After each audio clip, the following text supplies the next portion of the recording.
So are you able to see my slides? Not yet. Not yet. Okay. Yes, sir.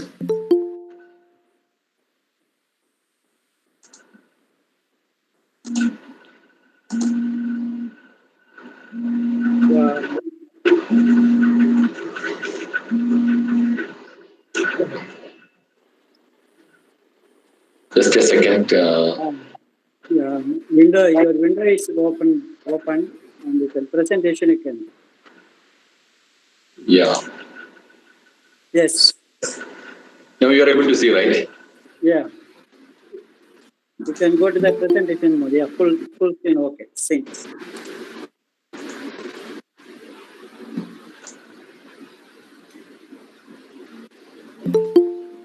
Are you able to see the full screen, sir? Now? Yes, sir. Yes, sir. Okay. Okay. Thank you. And the slides are changing, right? Yes. Yes. Okay. Moving. Yeah. Okay. Okay.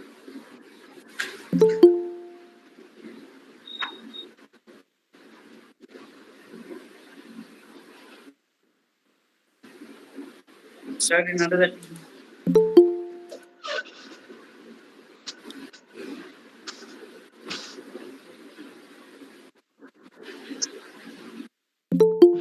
Start from. Yes.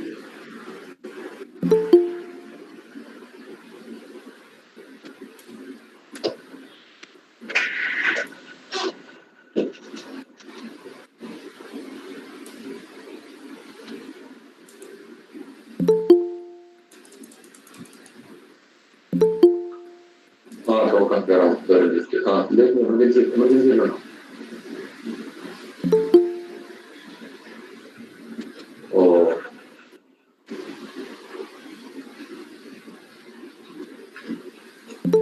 അയ്യോ ചെറുതും തിരിഞ്ഞോ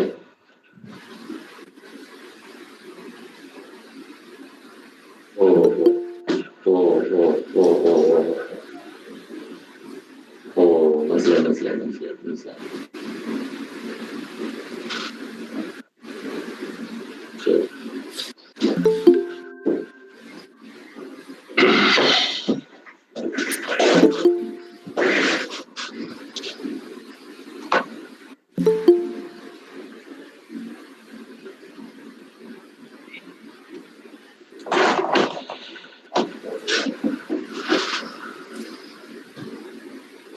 Sir, can we start? Just 1 minute. Previous will introduce, then we can start. Okay. Sir, can I start now? Can I start now, sir? Oh, okay. 1 minute. I tell the time. Okay. Yeah, we can start it. Yes. Okay. Good evening, participants. IEEE CS Madras, ACM Chennai, and CSC Chennai chapters cordially invite you to a webinar on how to be prepared for the new placement scenario. What the students and colleges can do. By Dr. Issam Sameer, Professor and Head, Training and Placement, National Institute of Technology, Calicut, Kerala. COVID-19 has taken away thousands of jobs and rendered a vast population unemployed or underemployed due to the shutdown and economic problems that have arisen due to COVID-19. Students coming out of campuses are finding it extremely difficult to get jobs. Many colleges have established training and placement cells that help the students to get trained in required skill set and grab opportunities from good companies while in the campus itself. But COVID-19 has resulted in a decline of such opportunities as many companies have reduced the hiring numbers. As recovery from economic slowdown due to COVID will take a few years, both students and college authorities have to understand the realities and equip themselves to capitalize the opportunities coming to the campuses in best possible manner. This talk will focus on some of these aspects, mostly from a campus placement perspective. Dr. Issam Sameer received the BTech in Calicut College of Engineering in 1994, MTech in Telecommunication Systems Engineering, and PhD in Wireless Communications in 2003 and 2009 respectively from Indian Institute of Technology, Kharagpur, India. After various tenures in industries, he joined as a lecturer in the Department of Electronics and Communication Engineering at National Institute of Technology, Calicut, Kerala in 1998, where he is presently working as a professor. He has published over 50 journal papers, including reputed IEEE transactions, 60 conference papers, and holds 2 US patents. He is a co-recipient of the Best Paper Award for Communication in 17th National Conference on Communications, NCC 2011, held at the Indian Institute of Science, Bangalore. Dr. Samir is a senior member of the IEEE and a regular reviewer of many reputed international conferences and journals. He has served on the technical program committees of several international conferences and was the general co-chair of TENCON 2019, the flagship conference of IEEE Region 10. He is the immediate past chairman of IEEE Kerala section. He is currently serving as the head of training and placement at NIT Calicut. Over to Dr. Samir. Thank you.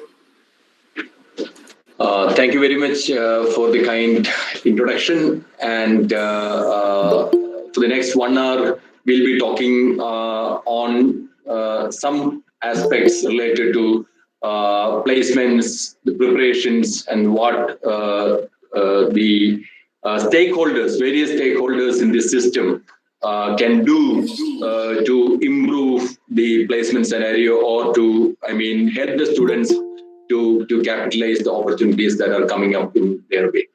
And before I start my presentation, I would like to state a disclaimer, basically, because what I know and what I am going to say may not be what you expect or what is really needed, basically, because whatever that I am going to tell are from my own personal experiences, especially over the last 2-3 years, sitting as the head of, in this particular chair, head of training and placement at NIT Calicut. So I'll be talking mostly from a campus placement perspective.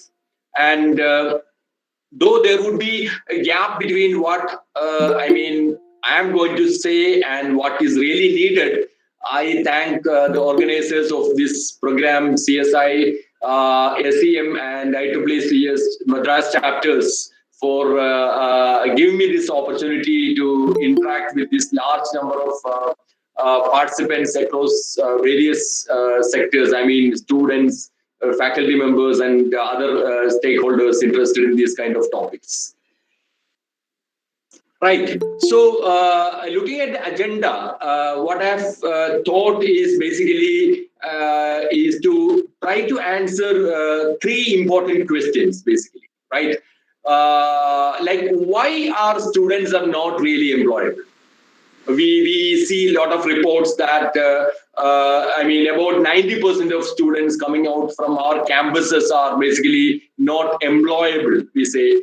I'm talking again from an engineering perspective, basically. Students coming out from our engineering colleges are not really employed. We hear a lot of reports by various companies, various organizations which study the employability of engineers and all. So this is one question. And another question is, who should make them employable? If these students are not employable, then who are having the responsibility to make them employable? And most importantly, how to make them employable? Right. So we are trying to find some answers from my perspective. We'll have some answers to these questions, and I'll be talking mostly from a training and placement officer perspective, or administration of the institute, basically the academic and other administration of the colleges, from a student's perspective. Okay. So once again, before going, what I would like to finally once again reiterate is that the opinion are personal, and mostly they will be biased, basically. So biased based on my understanding of this situation. Right. So first we'll try to see the first question itself. Why our students are not employable? Right. We are, admitting our students in a professional course. Right. spanning for 4 years. And a professional course, as the name implies, should fetch a profession at the end of 4 years. The student should be equipped with skill sets to make him or her employable in the market, right? So we know that if you spend some time with a coconut climber, basically. I don't know whether it is very popular in Tamil Nadu, but and other places. But in Kerala, we have a lot of coconut trees, and there are training institutions which give you, training, say 2 weeks, 1 month training to use some small, kind of coconut climber to use this and pluck coconuts from the tree. So in 1 month, if you spend, you will become a professional in that domain, basically. Or, traditionally India is known as the land of, snakes, basically. You can see that we have seen, people like this in our streets who basically make a livelihood out of this, basically. Okay, with some months of training or some years of training. Whereas students in our colleges, our institutions, our universities, even after spending 4 years of quality time, we still cry that these students are not really employable directly. You need to do certain additional skill sets. You need to have certain additional training to be given to these students to make them employable. Why is it happening like this? Right? So in this whole setup of various engineering institutions in the country, starting from, say, IITs to even normal engineering colleges in a state, you can see that some institutions are fairly better, better in terms of placement opportunities or employability point of view.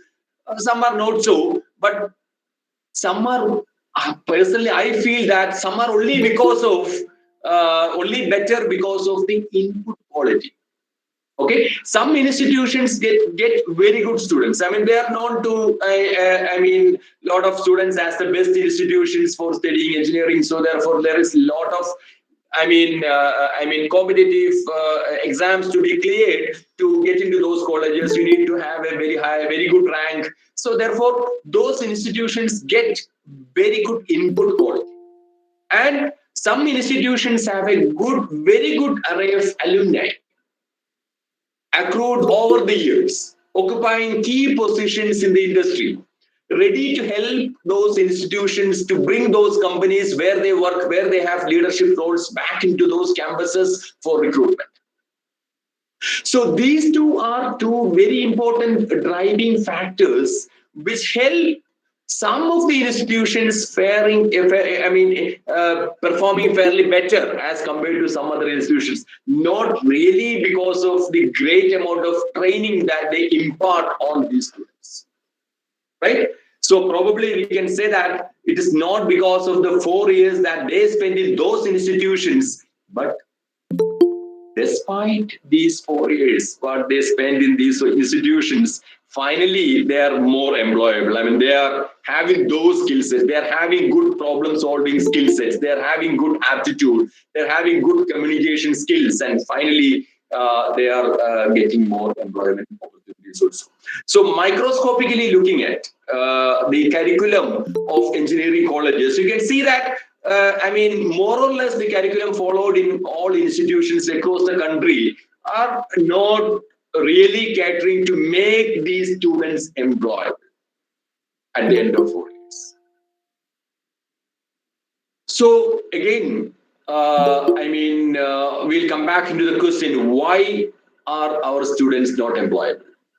So probably many of you may not agree, but then what I feel is that because we plan and we run our professional courses in a thoroughly unprofessional way. And that is what is basically ruining the life of most of the students who are getting into an engineering program with a lot of aspirations. Now, it's easy to point fingers, right? Students are not motivated. They have no caliber. they are not ready to pay the fees. So your teachers will say, your college management will say, administration will say all this. Also, they will say that teachers have no knowledge, so they are not really sincere. Teachers will say that managements are misers, they won't spend, they won't pay. And we will also collectively we say that these universities and government are run by politicians, so they take a lot of reasons with a lot of political interest and all, so they are not really keen on imparting professionalism in the engineering curriculum. They are not really keen on finding solutions to this. Sir, you are, Yeah. Dr. Samir, are you presenting the slides or you are talking? No, Slides. I am presenting my slides. I am changing my slides every time. Slides are not visible. Is it? So are you able to see the slides now? First slide. Sorry, just a minute.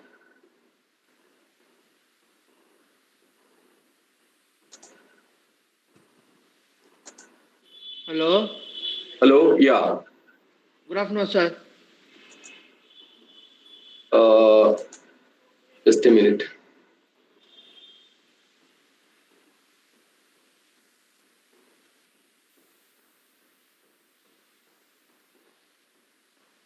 Are you able to see the slides, sir, now? Now the window is open. You can slide. You can show. Now, are you able to see, sir? Yes. Now it is. Yeah. Now it is. Okay. Sorry. Actually, I am unable to see the screen parallelly. So therefore. Yeah. Now it is visible. Yes. Now is it changing, sir? Actually. Yes. Yes. Yes. So have you seen these slides actually? Now why our students are not employable with the okay, pictures? Fine. Yeah. So I was trying to say these points actually. So this slide, right? Some are better only because of the input quality and alumni. You are able to see that slide, right? Yes, input quality alumni. Yeah, fine. Yeah. Okay. So I'll continue from here. So some colleges are better. I've already told some colleges in this array of colleges, institutions across the country. Some institutions are faring better because mostly because of the input quality that these colleges get.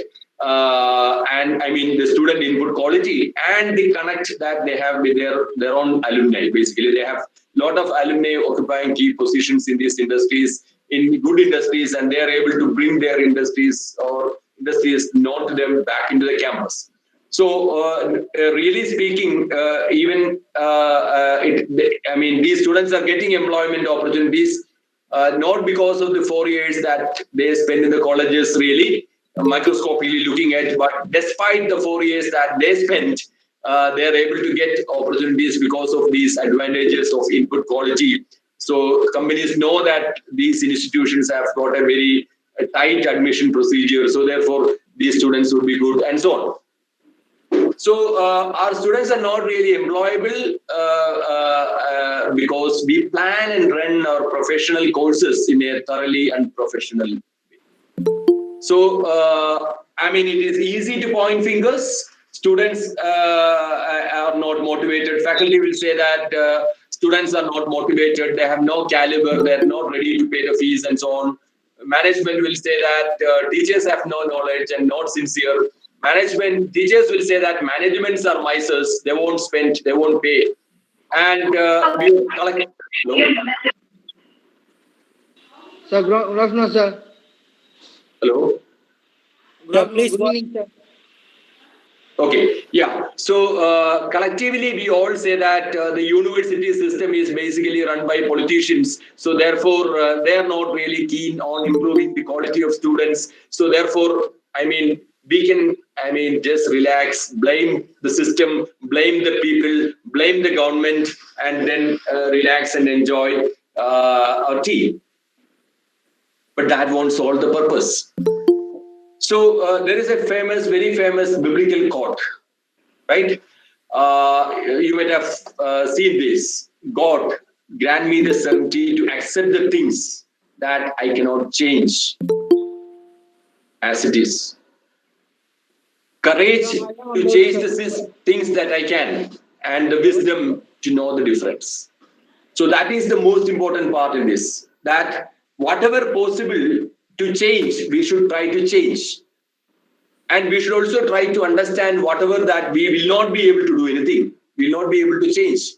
And we should be able to distinctly identify these two, that whatever that we will be able to change and what we will not be able to change. Sir, I have a note, sir. Hello. Sanjeev, please unmute yourself. Sanjeev, please unmute. Okay, sir. Please go ahead, sir. Yeah. So again, coming back into the question, why are our students not employable? So what I would like to say is that what the profession demands is not what we teach and train our students. You may be disagreeing with this, you may be having different thoughts on this basically, but then as a person who has sat in the pre-placement talks of at least about 100 plus companies, 150 companies over the last 2-3 years, where the companies project their domain, their projects, their expectations of the students and all. I have a strong feeling that what the profession demands is not what we teach and train our students. And that is basically the reason. That it is not because we don't have employment opportunities, but because our students are not employable, and because of that, they are not getting opportunities. So employment opportunities are there everywhere. There are a lot of potential employment opportunities being created every day, but our students are not having enough exposure and ideas to understand those opportunities and capitalize those opportunities. So the fundamental question is that we must admit that there is a bridge, there is a gap between academia and industry, and we need to bridge that gap. Right. So unless we do that, unless we try to take efforts for that, our students will continue to be unemployed. So now we have understood why our students are not employed. So we have tried to answer the first question, that there is a skill gap between what we teach them in our engineering colleges and what is demanded by the industry. Now the second question is, who should make them employed? It's whose responsibility to make our students more employable, right? So who holds the key to make our students jump into their careers from the colleges, right? So who holds the key? And in fact, all stakeholders have partial keys. The individual students who are studying in engineering programs, teachers who are teaching in colleges, the university and governments, industries, administration, and training and placement officers. All these stakeholders have partial keys, which means that with just one partial key working, you will not be able to unlock a lock. You need to have all partial keys to be applied, at least most of the partial keys to be applied to make our students more employed. So we'll take it one by one. As far as students are considered, students need to build their own profile. They need to be having a lot of self-learning then. They need to have the habit of learning new technologies, new ideas by themselves. They need to do individual projects, and they need to do a lot of other things. We'll come back into this later. I'll come back into this aspect because this is something which we need to focus a little more. I'll come back into this later. Teachers. As far as teachers are considered, what I feel is that we need to teach less. We teach a lot. We try to cover syllabus. We try to cover lot of technical topics related to the domain, related to the subjects that we teach from beginning to end. And even after teaching 4 modules or 5 modules or 6 modules, still you are not really happy. You still want to take extra classes. What I would like to say is do less. Teach less. But motivate the students to go beyond the classroom. Motivate the students to go beyond the syllabus. And do not insist on doing mundane things like 100% attendance, right? Don't insist for 100% attendance. Of course, there will be university regulations and all. Students should have some 75 or 80% of attendance, but be a little bit liberal on that. Do not insist for very neat lab records. Some teachers even now they insist for refer code, then refer code you get it corrected, then you write the fair record, you get some seniors record, you copy it, you resubmit it, and every year it continues. What is the learning taking place? How much of quality time of students are being lost in these processes? So be creative in your profession, be creative in your teaching, and while you do not compromise on critical things, you promote the students to read beyond the syllabus, beyond the textbook, beyond the conventional contents, beyond the examination point of view. Of course, exams are important. University and government, these are all bigger systems. Be wise. As I have quoted earlier from the biblical ones, be wise. Accept things that you cannot change as it is. Right? You will not be able to change the syllabus easily. You will not be able to change the regulations easily. Accept it as it is. Industry, we cannot change because they are the end users. You cannot say that as industry, you should accept my students like this, as it is. But we must understand some key changes happening in industry. We must understand what the industry is heading to in the coming times, in the current times. I'll just summarize in just 3 slides. What is happening in industry? Automation is the key. If you look at almost all industries, be it a core company or a software company or a service company or a data analytics company, you see tremendous amount of automation coming up with industry 4.0 related technologies. Cyber security is becoming very important in core companies also. All your processing is happening in cloud. All your data storage is happening in cloud. Lot of mobile technologies are coming. Machine to machine communication, 3D printing, robotics, big data, IoT, RFID, cognitive computing, neurocomputing. So industry is heading to major changes. So therefore, it is very important that you keep your eyes open. As faculty members, if you are getting opportunity to sit to attend pre-placement talks which companies give before they conduct campus recruitment in a college, if you get an opportunity to attend these, go and attend as many PPTs as possible. Try to understand what these industries are doing now, what they are expecting from your students, so that we will be able to develop our horizon beyond the textbooks, beyond the syllabus. Now, as far as students are considered, you also need to understand the difference between a job interview and a lab viva.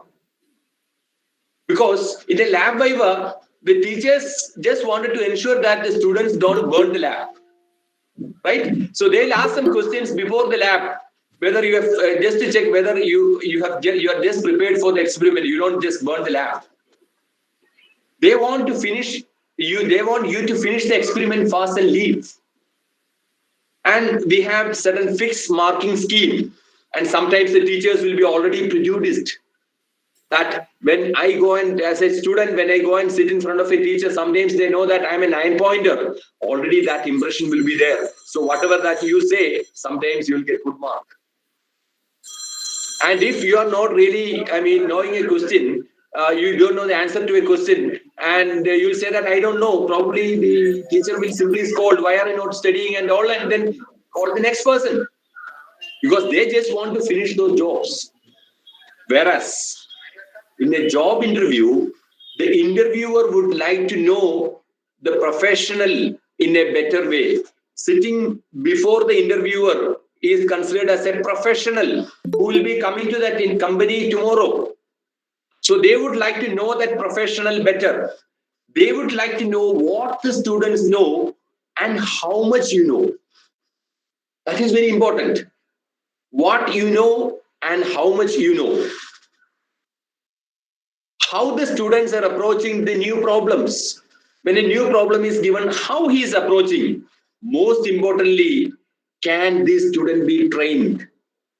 Of course, he may not be knowing that answer. He may not be knowing that answer fully. He may not be having the knowledge of those technologies probably. But is he or she employable, trainable?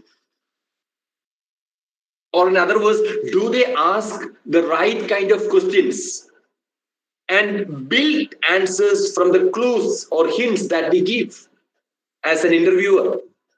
Because that shows a great attitude of learning. So they would like to know microscopically how good you are, not only in your memorized knowledge, but how do you approach new problems and challenges.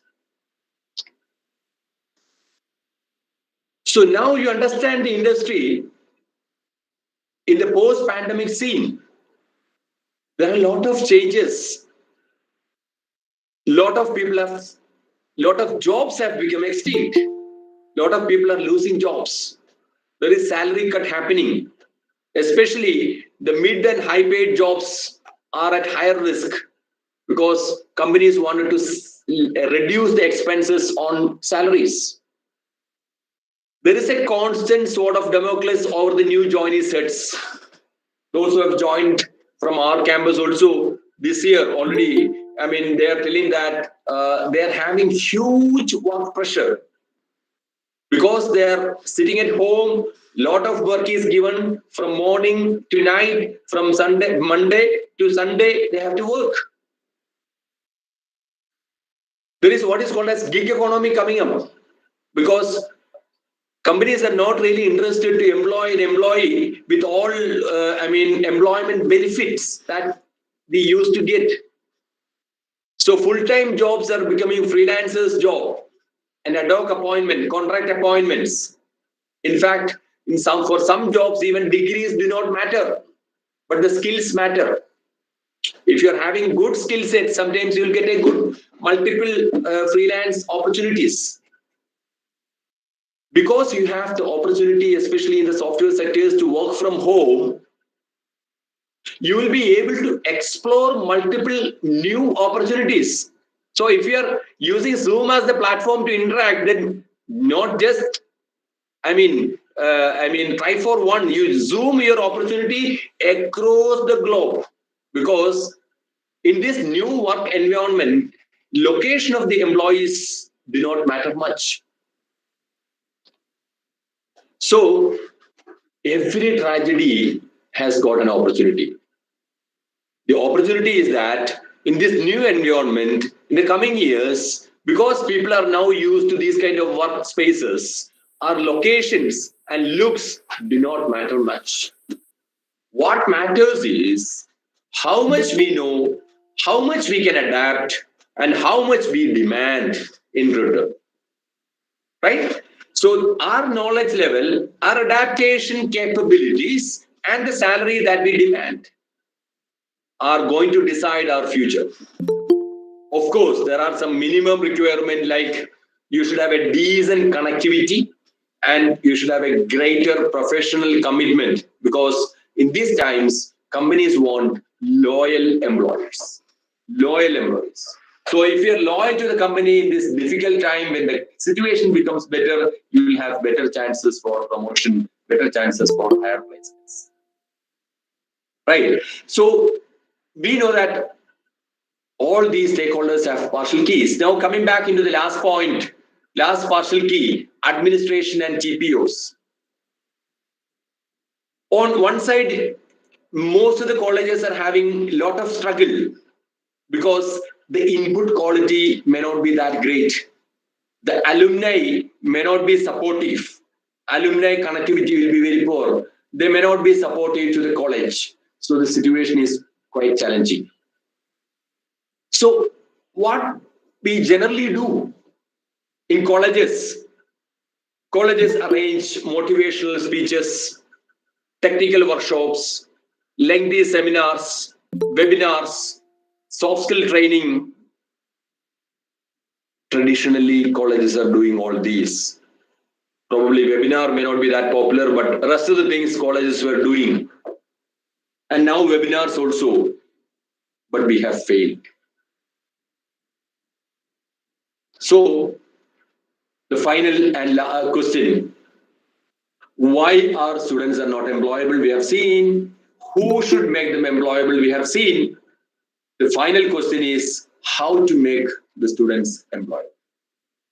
Again, from a top administration or a training and placement officer's perspective, we need a long-term plan and a parallel skill development track. Now, this is a much more than a parallel skill development track is a long-term business. It is much more than the occasional programs that we arrange, occasional workshops, occasional talks, or occasional industry visits. Every college should have a 4-year plan. Every college should have a plan for the 4 years that the students spend in their college.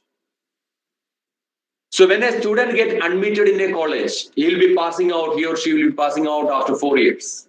So we need to try to predict what the industry demands after 4 years.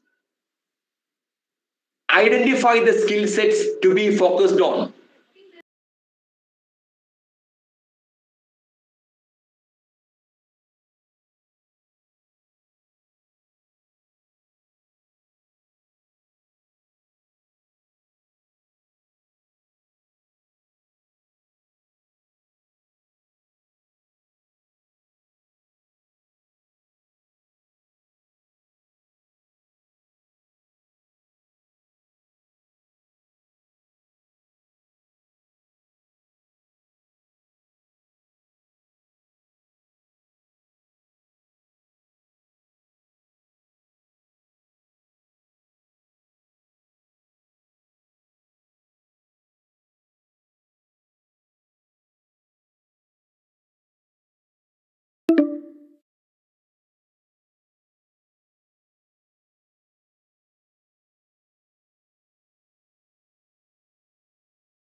easy. When there are not many employable students with us as TPOs, I can blame the students, I can blame the administration and the teaching departments that my students are not good, their teaching is not good, they are not having enough knowledge to crack the test of companies and all, and that is why the result is poor. But if the TPOs are asked, if the administration opened their eyes, as far as a training and placement department is considered, you try to automate the routine process of placement so that there is no mundane work. There are a lot of things like you send invitation to companies will send job details, you process it using Google form, Excel sheet, etc., etc. But there are professional softwares available for very meager amounts to automate the placement process. But most importantly, the training and placement officers are to be asked to present a long-term training plan and implement the plan through capable professionals and organizations. There are a lot of good players in this market, and there are a lot of fraudulent players also. So we need to identify, colleges need to identify who are the good professionals or good organizations who can help the college in improving the skill set, in evaluating the quality of students quantitatively and impart training. And then as administration, you support the plan of TPOs and periodically TPO updates about the progress. So if the planning and execution phases are good, then definitely the deliverables will also be good. And our students will be employable engineers in the end. Right? So far, we have been trying to answer three important questions. Right? Why our students are not employable? Who will make them employable? And how to make them employable? Right? And we have identified some of the partial key holders, stakeholders. And one of the important stakeholders in this system is students. That time I said, I'll come back into this partial key a little later. Now this I am taking up towards the end again, basically because I wanted to focus on this. Whatever that I have discussed so far are the things that teachers need to do, management need to do, training and placement officers need to do. But as students, you will not be able to make sure that all these stakeholders will do these jobs. But it is your life. You need to make it big, right? So which means that students hold an important partial key and they need to take some extra efforts to make themselves more employable over their peers, over these students in other colleges. So the question is, what can students do to make themselves employable and how to capitalize the opportunities that are coming to the students from campus or maybe off-campus opportunities? We'll focus, in the next 15 minutes, we'll focus on this because this is going to be a very key and that forms the preparation for cracking campus placement opportunities. Now, preparing for a job or a job interview is not like preparing 2 minutes instant noodles, right? You need a long-term plan. You need a long-term preparation, right? So, and the preparation required is not the same for all the students. In fact, it varies from student to student. It varies from branch to branch. It varies from year to year. The primary group I am focusing on this is the second year and third year UG students. And obviously final year UG, second year PG, etc. who are looking for jobs. What I can say is better late than never. So if you are trying to attend an interview, suppose you are a third year student, you are trying to attend an interview for internship, or a final year student, you are trying to attend an interview. Okay, you need to have a CV or a resume or a portfolio with you, right? It could be a 1-page or 2-page CV. Try to keep a CV as short as possible, but as eventful as possible, as enriched as possible. Preferably, it should be a 1-page CV or at the most is 2-page CV with or without a scanned photo. Sometimes some companies will ask for a CV without a photo, sometimes with photo. And you should have sufficient number of hard copies as well as soft copy. Now, you need to be very, very truthful in your CV.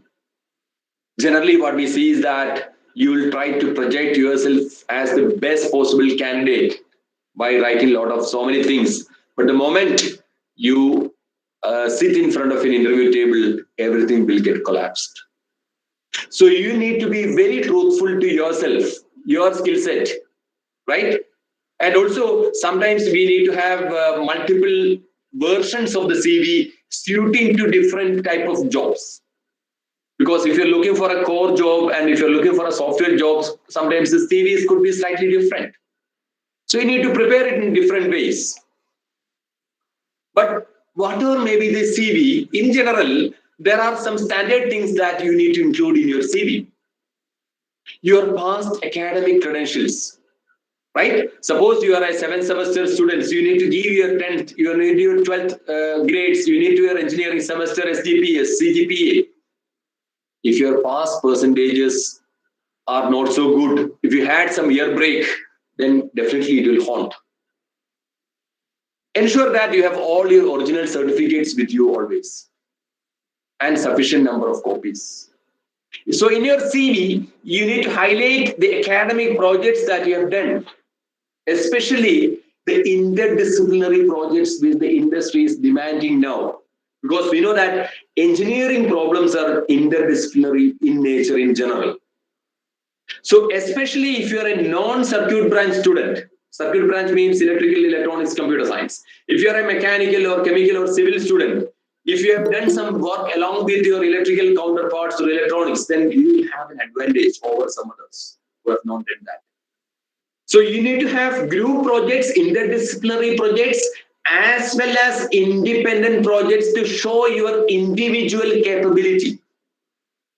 So you need to show that you are individually capable and you are also a group player. So you need to have that. This is not your BTech final year project. I'm not talking about your mini project or major project. Apart from that, every student will have a major project, minor project, etc. But you should have something with you other than these, some additional projects and things that you have done. Okay. And if you are looking for a job in the software profile, software domain, which mostly we get in our campuses, because whatever that we say about our manufacturing capabilities and all, still we know that India is known for its software skills. India is known for its software opportunities. So most of the opportunities coming to a campus are basically from software companies. So gone are the days where the companies focus more on online assessment on their own. But nowadays, most companies are asking for your consistent coding skills, consistent programming skills. You need to build your coding profile in some of the very popular public platforms, such as CodeChef, HackerEarth, HackerRank, etc. Basically, you need to know algorithmic problem solving. And remember this word, algorithmic problem solving. You need to have good problem solving skills using algorithms. So you need to develop your solutions to problems as algorithms. Programming is secondary. For programming, you will have options to choose different languages. Like you may be able to use Java, you may be able to use Python, you may be able to use C or C++, and so on. Most of the companies will allow the choice of programming language. but you should have problem solving skills in an algorithmic way. You should be able to present your algorithm so that that algorithm can be converted to a code by using your own non-programming language. But apart from all these additional skill set, what is the most important part in a CV? Whether you agree or not, it is CGPA and CGPA. Why? Because most of the companies will have an initial shortlisting criteria every year. Today also, I had seen at least 6-7 jobs where the company will specify that I need this circuit branch of students with a CGPA cutoff of 70%, 75%. So that is the first cutoff, first level screening that companies ask for, because that shows the consistency level of the student on a long term, rather than the aptitude tests which are appearing for which the student is doing for 30 minutes, 1 hour, 2 hours. If your CGPA cutoff of the company is 7, and if your CGPA is 6.99, you will not be allowed to participate in that process.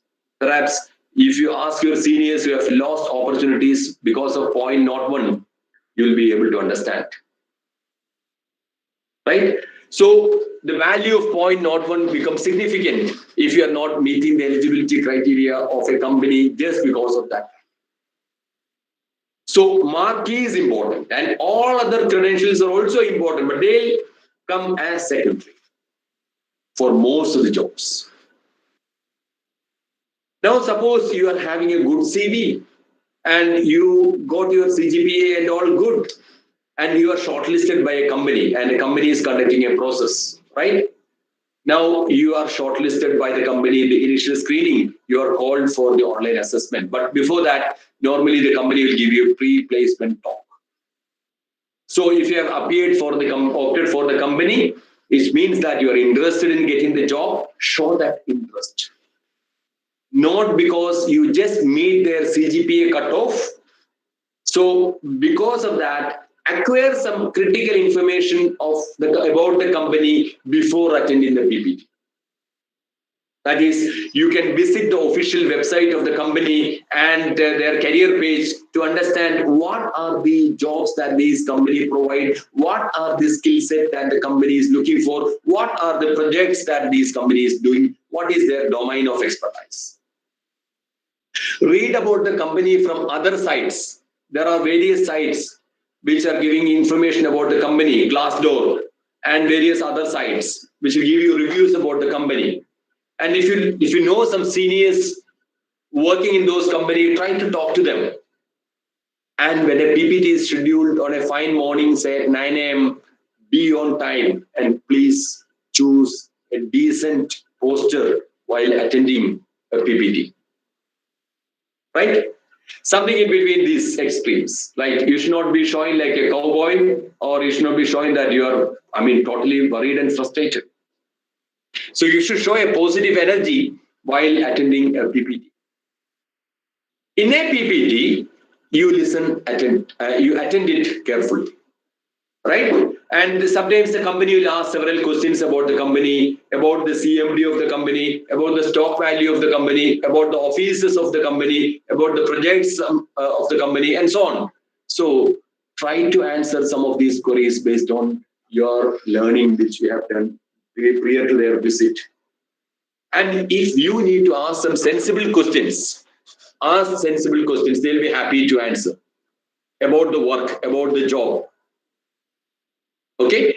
And most importantly, all of you must be showing a face that you are seriously interested in getting a job in that company. You must show an attitude like, this is the dream company that I've been looking for till this date. Even if that is your 25th company that you are attending, but you should show a face that is the first company that you are attending, because you create the first impression about your institute before that company.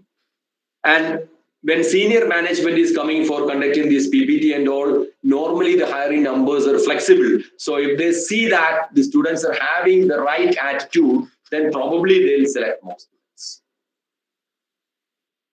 Now, you have CGPA, you attended the PPT, now you reach the online assessments. It would be of multiple types. You may have aptitude tests, problem solving, coding, communication tests, or psychometry tests. Psychometry tests are becoming increasingly popular now. So you should be familiar with these different type of tests. Online tests are mostly generic and automated. At the end of the test, you will immediately get results. The company will be immediately able to fetch the result and shortlist the candidates.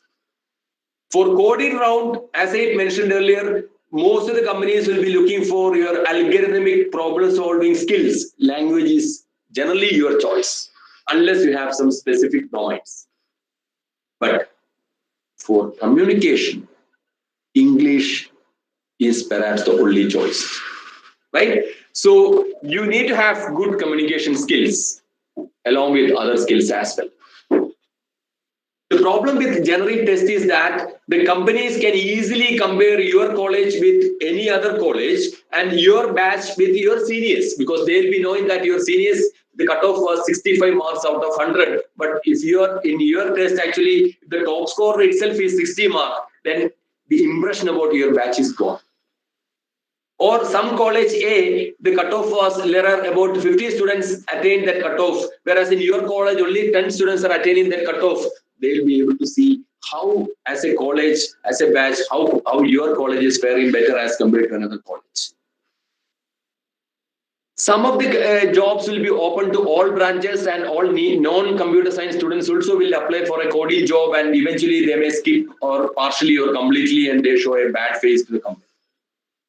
So apply for a job only if you possess at least some skill set required for those jobs. And communication tests, you have to be very careful, because you cannot request to repeat. In communication tests, normally a question will be asked only once. You generally cannot request to repeat. And in automated communication tests, non-verbal communication through eyes, through lips, through face, everything will be absent. And many students in my institute also lost opportunity in this communication route. So along with improving your skill set through courses from Coursera, NPTEL, etc., I recommend you to watch Game of Thrones also, or similar series. First with subtitles and then without subtitles, so that you'll be able to pick the accent clearly. Now suppose you have cleared an online assessment and you reach the interview table. Interviews could be technical and HR. With the kind of preparation required for these two are different. Now I have told you earlier the comparison between a lab viva and a technical interview. In a lab viva, the teacher just want to finish the job, whereas in a technical interview, the interviewer want to assess your skill sets and how good you are trainable and how you are able to take up and approach a problem. The common feedback that I have received from many interviewers after the technical rounds is that the students are not understanding the question clearly. Right? They're not really asking the right questions to understand the question carefully before answering. They jump into solutions.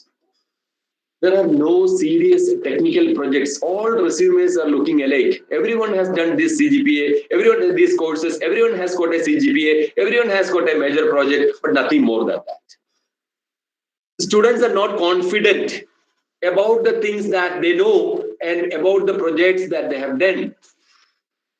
Sometimes it would be a group project. The group, one person or two person in the people in that group would have done the project, and you would have been a silent spectator, and it will be paining when you try to explain your project to someone. There are no interdisciplinary projects. This is something which industries are looking for. There is no individual contribution visible. Whenever you do a group project, you must also show that this is what is your contribution in that project. And it is also, important that you do some individual projects also. And most importantly, the students are having absolutely no idea about what is happening in industry. And finally, they show an attitude, look like they are not really interested in this job. Some of the specific feedback also include that your students do not have any idea about Java or C, because some companies are looking specifically for Java. For example, full stack development role. If you are a full stack developer, if you have some decent fair idea about a full stack developer role, then you are almost guaranteed a job in the software sector. Because now with lot of mobile players in the market, companies are looking for full stack developers, especially with Java skill sets, right? And all industry 4.0 and as mentioned. Then what will you say? You will try to say that like Java is not in our curriculum. I was taught C only in the first year. After that, I didn't study. We have industry 4.0 and blockchain, but they are coming in the 8th semester. But right now, I am in the 7th semester. No. Sometimes we'll say that I'm from mechanical. I'm a core technical student, basically, and then finally you are crushed. So some common feedback include, sir, let them not block chains, but why can't they link list? Why can't they at least write a simple program, sorting of numbers by using a data structure concept? Sir, if your mechanical students code a little bit, will you expel them from the institute? And some students will say that I'm interested only in core. But in 2020 or in 2020s onwards, what is core? What is the definition of core? Do you mean that doing some work on lathe? Doing some work on CNC machine? No. Times have changed. We need to understand the realities. That every job needs people with computer skill sets. Right? I have got queries from companies such as Reliance Industries asking for mechanical engineers who have adequate exposure on artificial intelligence, who have done some projects on artificial intelligence. I've got queries from Siemens asking for electrical engineers who know machine learning. So these are the kind of skill set being asked even by core companies in mechanical or electrical. So one tip for technical interviews. When will a technical interviewer generally feel happy? It's not when you answer all his or her questions. Not when you don't answer none of their questions. But when you listen to the question carefully, you start logically, and she is able to guide you to the correct solution. Because from a company perspective, they are looking for a listener who will be able to understand before jumping into conclusions. A listener who will be able to understand before jumping into conclusions. And a learner who is ready to be guided by an expert. There will be a project lead. There will be a technical lead who should be able to guide you to the solutions given that you are recruited in the company. And HR interviews. Now we are coming after the technical interview. Suppose you clear the technical interview, good, well and good, right? But there are students who have lost their opportunity in the HR round itself, the last final round. But if you look at HR interviews, you will be able to see some standard questions being asked by HRs. They'll ask you to explain about yourself, introduce yourself, or explain about yourself. You speak about yourself for 2 minutes. This is a standard question. You should be having answer to this very easily. They will ask you, why are you interested in this job? They will ask something like, where do you find yourself after 2 years, after 5 years, or after 20 years? They'll ask you, what are your strengths? What are your shortcomings? If not anything, it will simply reveal your preparation and your interest.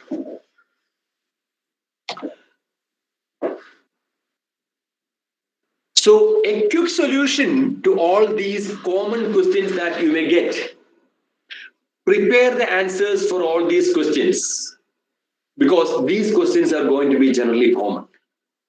So prepare them in advance and then practice, practice, and practice. How do you practice? First, record using a webcam. Now, all these online tools are available to you. First, record using a webcam. Listen to that and then attempt to improve. And repeat with your roommate or wingmate or hostel mate or classmate and take their feedback. You'll be able to arrange, wherever you are now, you'll be able to arrange a Google Meet and then train yourself. Record the same after 10 iterations and see the difference for yourself. There are some sites which are giving serious mock interviews also, sometimes paid, sometimes free. Sign up for those and try to attend those mock interviews also. These HR interviews are sometimes confusing, right? Sometimes they'll ask you like, are you creative? You will simply say that, yes, I am very creative. Then they'll say that research tells us that creative people are, generally they take ethical shortcuts and are generally less honest. Now you are crushed. Right? So you should be careful while answering to HR. Sometimes they'll be very sarcastic. Right? So they'll test your temperament to sarcasm. Right? So you should be able to defend. Sometimes nobody knows the right answer to a question. Right? You just go through this self-explanatory. Right? So if you give a punching answer sometimes, that itself will be enough for you to get selected.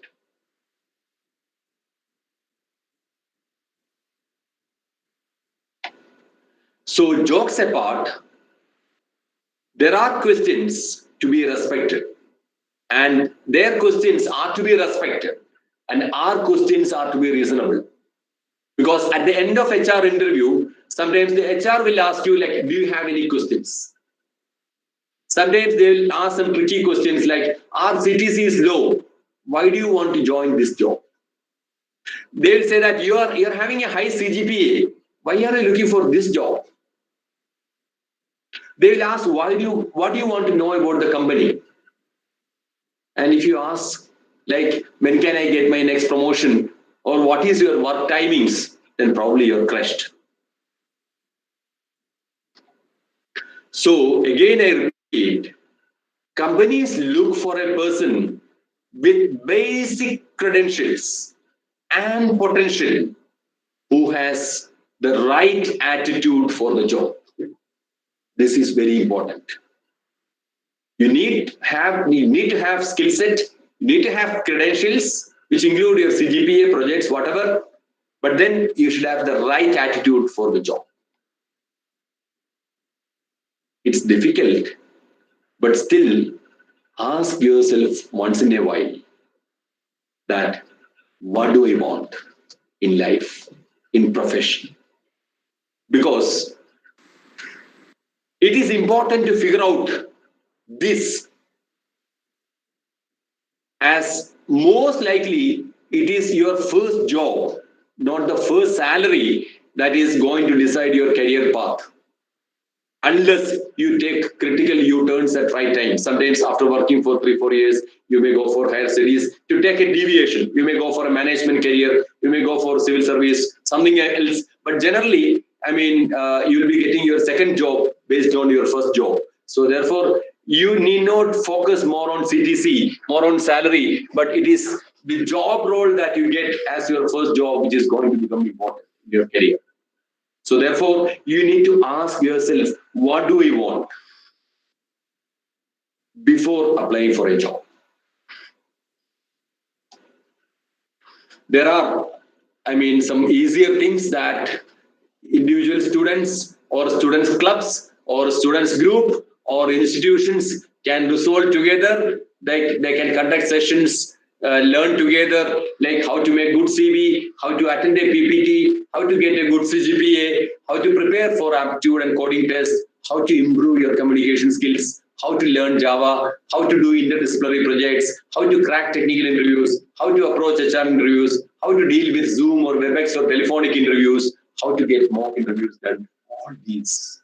This is what I have mentioned. Like the stakeholders' responsibility at all levels, you can do a lot of things. Before you get the opportunity to attend campus placements or other offline opportunities. And if you do successfully in all this, starting from your CGPA to your CV to PPT to tests to interviews, and finally you land on your job. And once you do that, we know that it's a famous quote that doing what you like is freedom, but liking what you do is happiness. And in life, it's very difficult to get just freedom, but we need to have both freedom and happiness. And I wish all students attending this presentation freedom and happiness. Right? And the tea tastes better when you help others rather than blame everyone around. Thanks for listening, and I'm eager to hear from you. Thank you very much.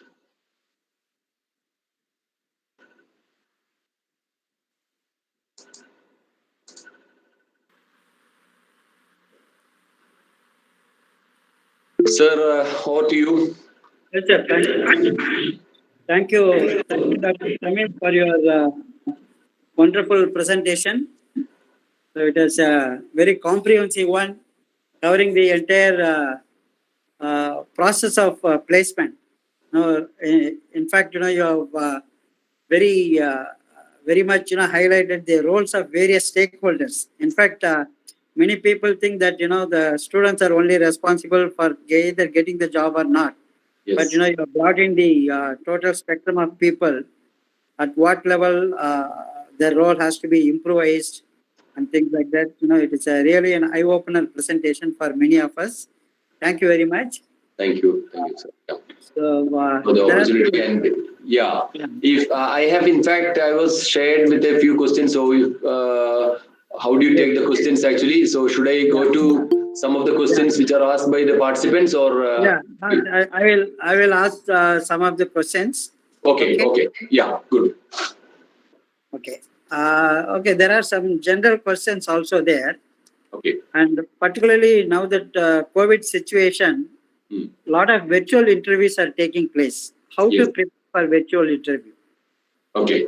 So the first thing you need to have for attending a virtual interview is that you need to have a decent internet connection, right? Because that uninterrupted connectivity is something that every company demands. When they are, they're finding their experts schedule basically amidst their busy schedules. So they'll be getting an expert for a given slot, and if you are unable to join the interview at the allocated slot, then you will be losing that opportunity. So you should be ready, waiting in the environment, in the interview platform, whichever platform, Zoom or WebEx or whatever being prescribed for that. Then you should have been a decent background. Okay, so there are virtual backgrounds possible while attending interviews. So if you are having a plain backdrop, you will be able to create virtual background of a decent virtual background on top of that, so that you will feel like sitting. You will show a face like you are sitting in an interview room. Third point is that even if you are attending a technical interview, okay, or a kind of first round interview, be on formal dress always. Okay, as far as boys are concerned, you should be on full sleeve shirt, pant. Tie may not be required unless it is prescribed as business formals, but then you should have been decent dress, decent environment. Then you should have similarly, girls also should be on their using their formal dress. Now definitely has got a disadvantage in a virtual interview as compared to a face-to-face interview, because they will be able to assess you from your expressions that is missing generally. And then that non-verbal communication part will also be greatly affected. So you should make yourself more and more presentable by taking additional efforts. You should be smiling while answering questions, and you should be showing speaking with adequate volume level, with adequate modulation. Okay, and another challenge is for writing actually. So you should be having some writing platform, some software in your system with which you will be able to write and share your screen, so that the other person will be able to see the answers that you're scribbling. If you are able to, get some writing pads, electronic writing pads, that is great. But if you're not having, even if you are not having it, practice using, mouse or whatever, that you'll be able to show some key points over the screen, right?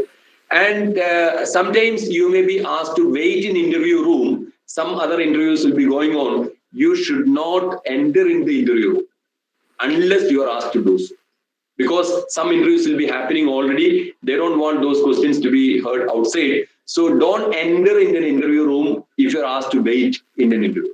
Okay, wait for your turn. And after your turn, don't continue there. You, disconnect and come out of the interview.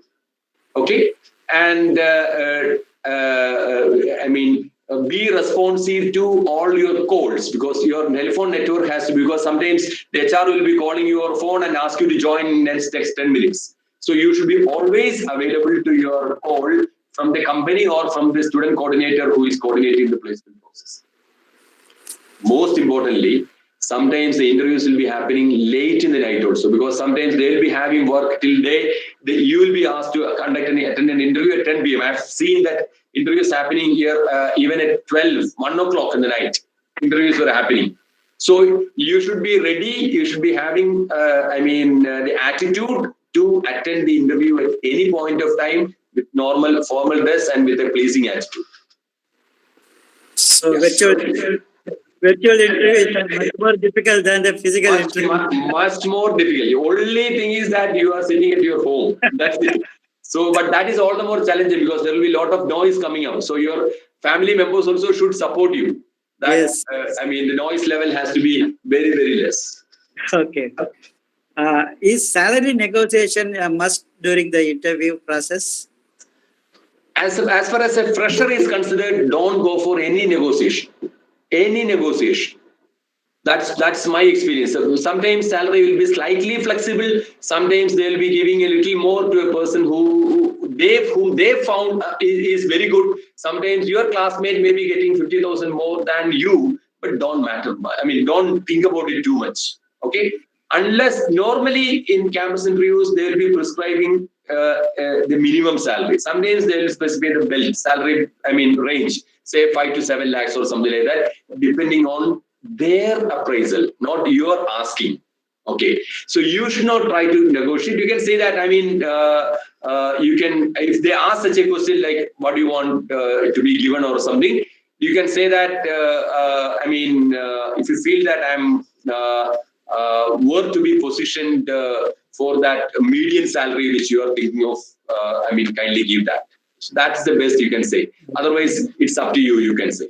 Yeah, mostly the pre-placement talks will highlight this factor. Yes. Okay.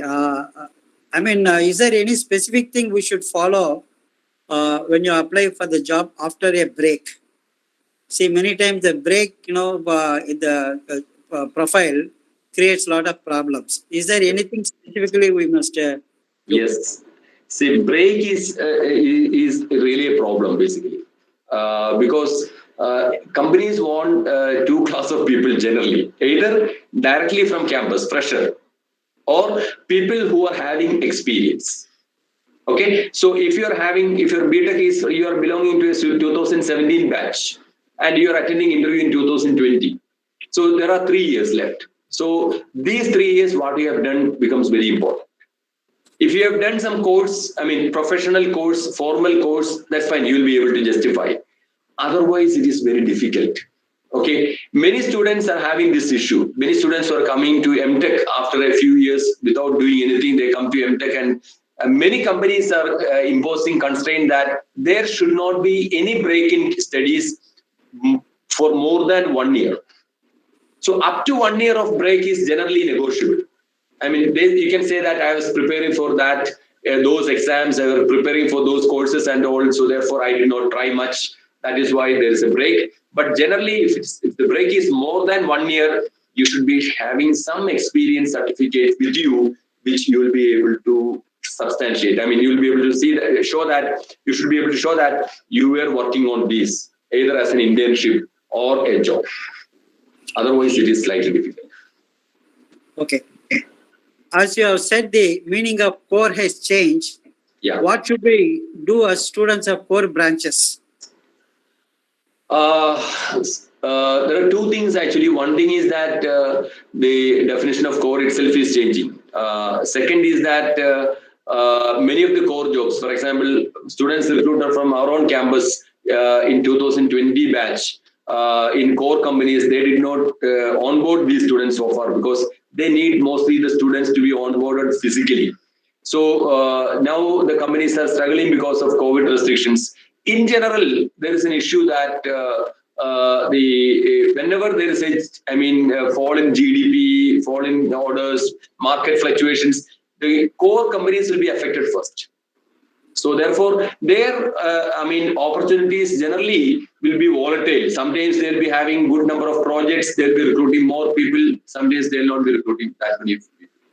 So that's what I've said earlier. So if you are really passionate about core jobs only, you are not at all interested in a software job, then apart from your skill set in coding, you also need to brush up your fundamentals in the other domains. I mean, computer related skills also, like machine learning, like artificial intelligence, like cyber security, which are also required for core domains now.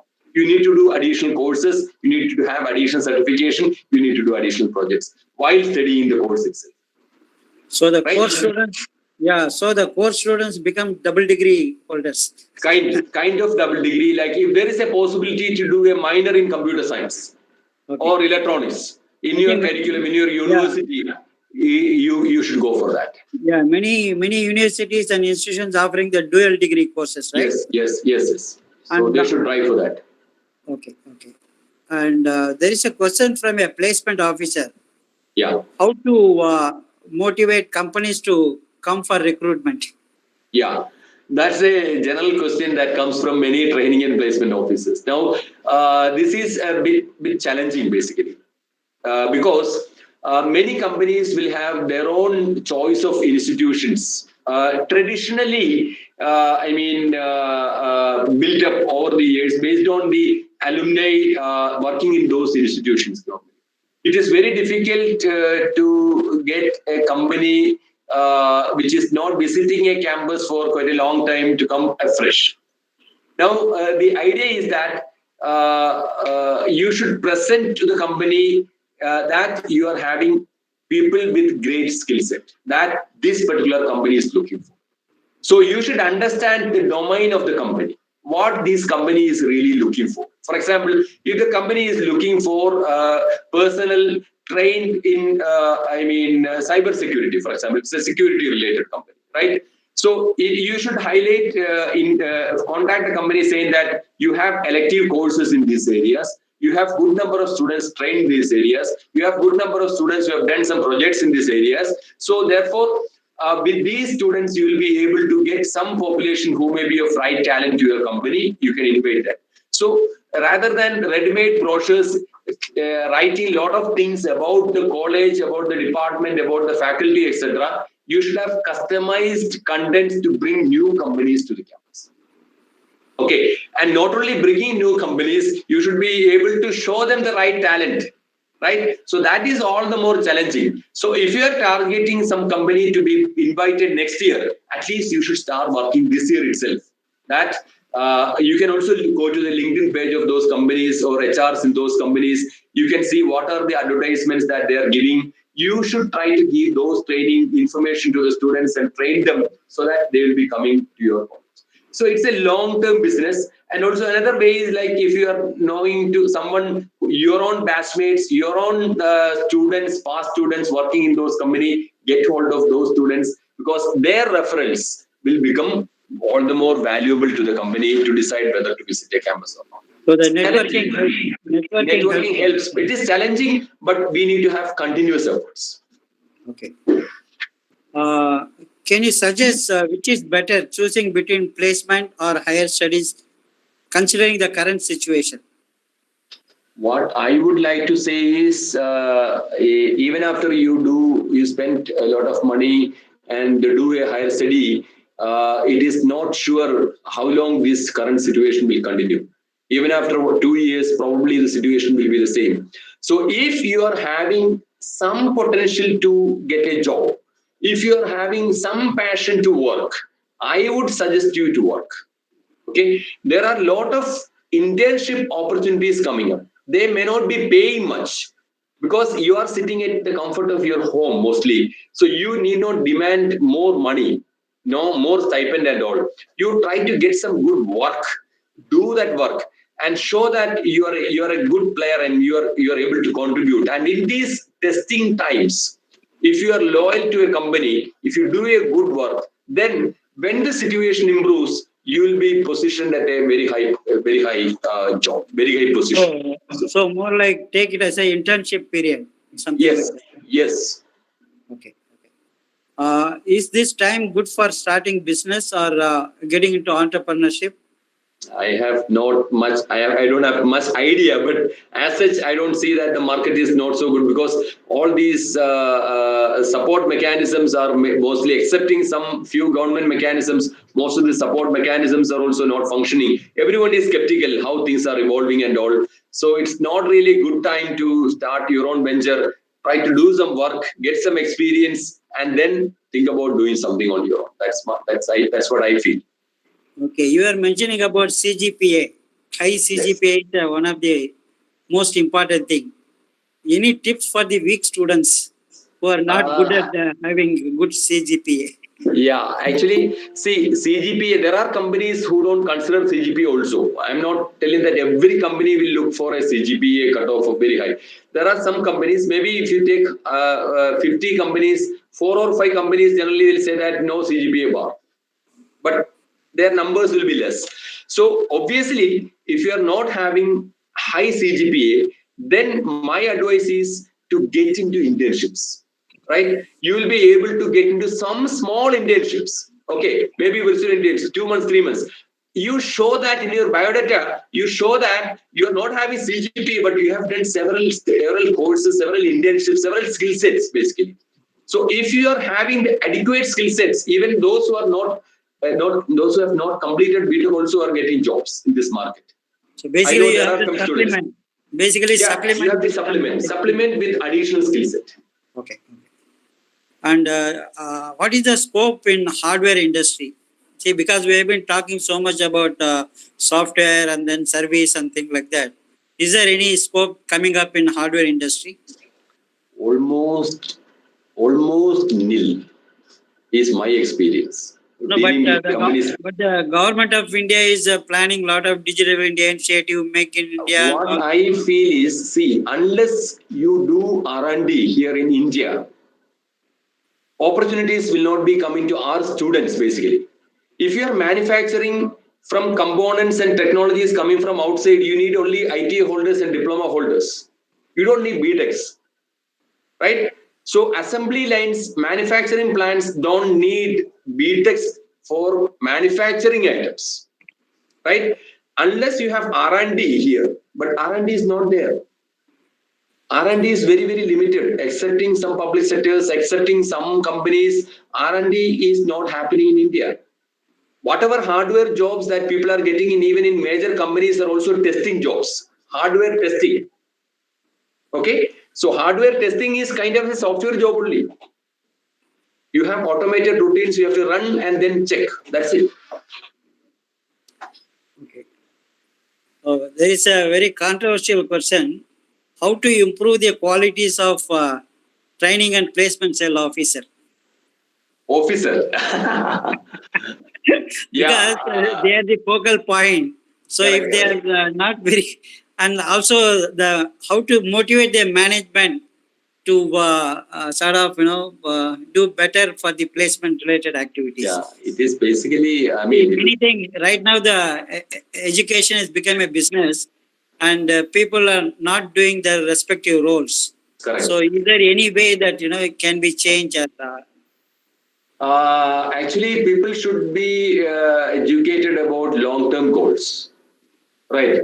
If the management is very short-sighted in that way, like they just want to get maximum admission this year, and they're not caring about the rest of the things, then after a few years, the reputation of the college will go away. So unless the management is ready to spend for the students, for the faculty, for training and placement activities and all, I mean, situation will not improve. This is a kind of a vicious circle. Unless you spend more, you'll not get good number of students, you'll not get good placement, good teachers, etc. So you need to pay well to teachers. You need to get good personnel who are having contacts in the industry as dedicated training and placement officer if possible. If possible. Sometimes the charge will be given to some staff and he will be having a lot of other work. Okay. Along with that, he has to look after the training and placement. So therefore, he will not be able to put adequate effort. So a dedicated placement officer is kind of a worth for an institute. I've seen so many institutions are having dedicated placement officers, and faculty also will be supporting. A faculty team also will be there, and students also will be there. And this student team also should go for, I mean, look for opportunities in LinkedIn, in social media, in various other platforms, and bring it to the notice of these staff, and then try more. And training partners. There are various training partners. There are a lot of fraud companies who are trying to make money for these giving training and all. So they make a lot of money by giving a very poor quality training. So you should be able to identify who are the right people ready to give good training to your students with minimal cost. And then engage with those people to get more training opportunities for the students as well. Okay. What are the scope for colleges imparting role-based training, using the tinkering labs and other things instead of general teaching engineering courses? So is it becoming important, or how to go about doing this type? Actually, there are some institutions and colleges engaging in these, but again, the issue is if they're collecting additional money. For example, there are additional skill acquisition programs done by some colleges by charging huge money from students. Unless you have good tie-up with industry, unless you really know that these skill set which you are trying to impart will fetch them job, it will not be productive. So if you are having good tie-up with institutions, with companies, and if you know that these are the skill set that we need to give to students, and if we give that, these companies will come and recruit these students, that makes sense. So unless that connect is there with the industry, if you are just hearing some fancy word and then setting up lab for that, then things may not be productive. Is the extracurricular activities are losing importance in the current scenario, job placement scene?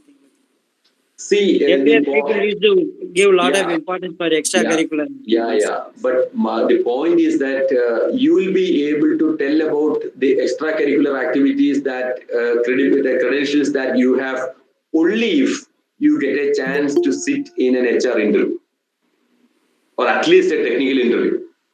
But before that, there are a lot of stages, as I told. You have aptitude test, you have coding test, you have technical test, and all these kind of things. So there, your extracurricular activities are not having any role. Okay, your subject skills, your problem solving skills, your communication skills, all are important. Once you clear all these, and when you reach the interview, when you crack the technical interview, then only your extracurricular activities are coming. But of course, if you are a good speaker, if your proficiency in the language is very good, you will be able to impress by giving the right kind of answers to some of these questions in the HR interview, and you're having a slightly better chance. Can you highlight the role of professional bodies like IEEE, CSI, ACM in this placement role? Yes, actually, professional bodies like these have got a greater role, especially in conveying the professional changes happening. Basically, what are the new technologies emerging? For example, IEEE. IEEE is the world's largest publisher of technical literature, one of the largest publisher of technical literature. How the technology is changing, we must be able to inform, educate our students basically through the professional bodies. So it is not only the leadership training program, but the technical programs that these professional bodies arrange are going to be important. Okay. Second is that these professional bodies can conduct a lot of contests, hackathon, events, competitions involving technical designs, basically, technical contributions, paper presentation contests. So all these will give a lot of opportunities for the students to showcase their skill set, to polish their skill set, to understand the horizons. And very important. And they also help in networking with the professionals. Yes, obviously, yes, very important. Yeah, I forgot to mention. Yeah, networking with peers in the industry and academy and all these seniors, very important. Okay. One last question. As AI is taking over our jobs, what we should do to keep ourselves employed? See, every industrial revolution, if you look at it, now we are talking about industry 4.0. When you go from industry 1 to industry 2, 1.0 to 2.0, from full mechanized systems, we have moved into steam engines and the steam turbines and all. So a lot of people have lost jobs. But a lot of people have got opportunities also, because those who are able to work with steam engines, steam turbines have got opportunities. Similarly, when we moved from 2.0 to 3.0, when electricity came, all steam engines, steam turbines, everything were replaced with electric generators and motors. So people who were ready to change to electrical technologies were able to capitalize tremendous opportunities. Now, when it comes to electronic designs, electronic related things. So when electronics came in a big way in 60s, 70s and 80s, those who were ready to capitalize electronics opportunities were able to get a lot of opportunities. So the point is that every 10 years you look at, there are a lot of changes happening. If you are keeping your eyes open, if you are ready to learn new technologies, if you are ready to adapt yourself to new technologies, then you need not worry at all. Some jobs will be lost, but if one job is going away, 10 other jobs will be coming. That's what I feel. Okay. Thank you. Thank you very much, Dr. Samir, for your wonderful presentation and also giving a realistic picture of what is happening. And then, and quite a motivating talk, and then what one has to do and things like that. Thank you very much. And now I'd like to request Dr. Saktivel to propose a formal vote of thanks. Dr. Saktivel, please. Yes, sir. Good evening, Dr. Samir, HR Mohan, sir, and all the participants. On behalf of the IEEE Computer Society Madras chapter, ACM Chennai Professional chapter, and CSI Chennai chapter, we would like to thank the resource person of the today's webinar on how to be prepared for the new placement scenario, what the students and college can do. So he has elaborated the requirements for the placement, and it will be useful for the students, faculty members, placement officers, and the college management also. I hope all the participants have benefited from this lecture. Thank you very much, sir. On behalf of all the societies, I would like to thank Chairman of ACM Chennai chapter, Mr. H.R. Mohan, Chairman of CSI Chennai Computer Society of India Chennai chapter, Mr. P.V. Subramanian, Computer Society of India Chennai chapter Managing Committee member Dr. Akhila, for their excellent and dedicated work towards the organizing this webinar. Thank you. And I would like to thank all the participants who have virtually participated through this Google Meet and YouTube channel. Thank you all. So I hope every one of you have benefited from this lecture. Thank you. Thank you very much. Thank you very much, Mohan sir, Subramaniam, Akhila, Saktivel, for this opportunity. Thank you. Thank you for your time and effort, sir, for the wonderful presentation. Before we formally close our session today, I have an announcement regarding the immediate forthcoming programs. One on 5th, we are having a program on green ICT. And on 8th, we are having a program on demystifying fintech payment systems. What are the different payment systems that are happening nowadays with a lot of automation happening. And on 12th, we are having a program on what is software engineering, reflections of 50 years of software engineering. So the software engineering has been defined 50 years back. Now, what is the role of software engineering? So these are our immediate future programs, and we have already sent invitation to our members and various groups. Please register and attend and get benefited. Thank you very much for your participation. Thank you very much, Dr. Samir. Thank you. Good night. Thank you. Good night. Good night. Yeah.